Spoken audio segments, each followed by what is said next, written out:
Olha, existe uma regra meio que escondida que governa toda a eletricidade, sabe? Uma regra que vai contra o que a gente imagina de primeira. E hoje a gente vai desvendar exatamente isso.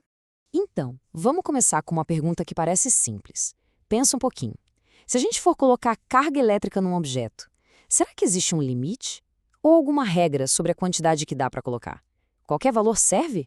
A nossa intuição, o nosso instinto, geralmente diz que sim, né? Que a carga é tipo um líquido, que a gente pode ir despejando, adicionando qualquer quantidade, pingo por pingo.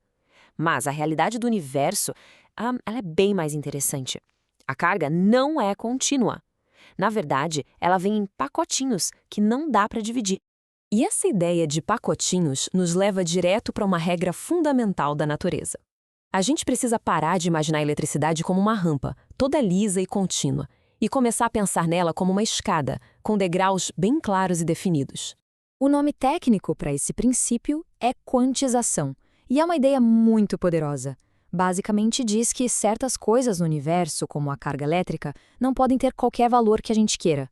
Elas só podem existir em quantidades específicas, em porções separadas.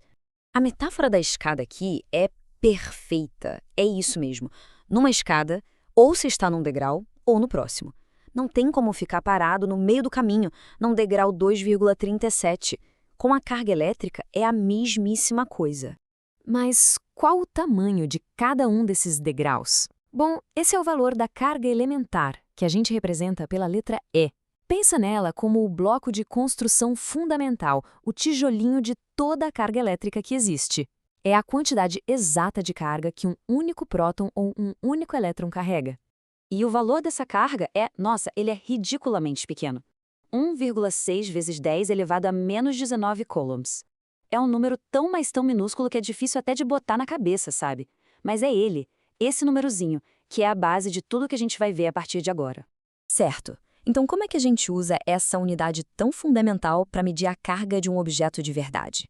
A boa notícia é que tem uma fórmula bem simples que explica tudo isso. A regra é essa aí, simples e direta. A carga total de qualquer objeto, que a gente chama de Q, vai ser sempre um número inteiro, N, multiplicado por essa tal de carga elementar, E. Isso não é só matemática, não. É, na prática, um jeito de contar quantos tijolinhos de carga a gente tem ali. Vamos destrinchar isso. Q é a carga total que a gente está medindo. E é a nossa constante, o valor daquele pacotinho indivisível. E o N? O N é a grande estrela aqui. Ele é o contador.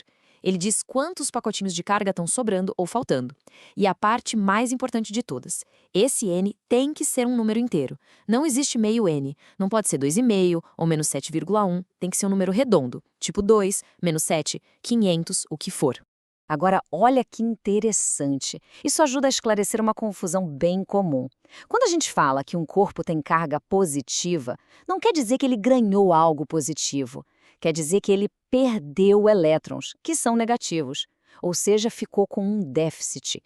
Do mesmo jeito, carga negativa significa que ele ganhou elétrons, está com um excesso. É tudo uma questão de equilíbrio, ou melhor, de desequilíbrio. E isso tudo prepara a gente para uma mudança de perspectiva que é de explodir a cabeça. A gente já viu que a carga elementar é minúscula, mas qual minúscula? Vamos tentar botar isso em perspectiva. Para pensar um pouco. O coulomb é a nossa unidade padrão de carga, que a gente usa no dia a dia. Quantos desses pacotinhos minúsculos de carga elementar a gente precisa juntar para ter só um coulomb? A matemática para descobrir isso é bem direta, na verdade. É só pegar um coulomb e dividir pelo valor da carga elementar, o nosso E.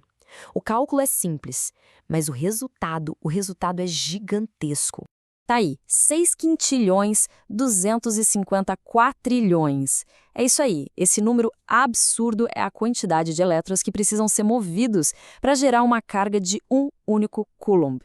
Isso muda completamente a nossa noção de escala, não é? E esse outro exemplo deixa isso ainda mais claro. Uma carga que no laboratório a gente considera pequena, tipo 2 microcoulombs, já representa um excesso de 12,5 trilhões de elétrons. O mundo que a gente vê e o mundo microscópico, eles operam em escalas que são completamente diferentes. Então, qual é a moral da história? Essa regra da quantização não é só uma curiosidade da física.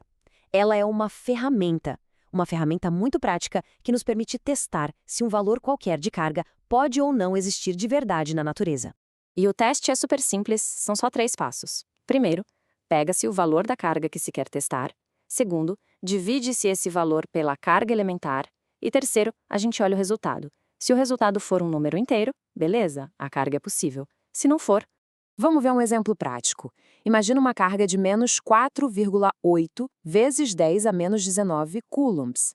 Se a gente dividir isso pela carga elementar, o resultado dá exatamente menos 3. Como menos 3 é um número inteiro, essa carga é totalmente possível.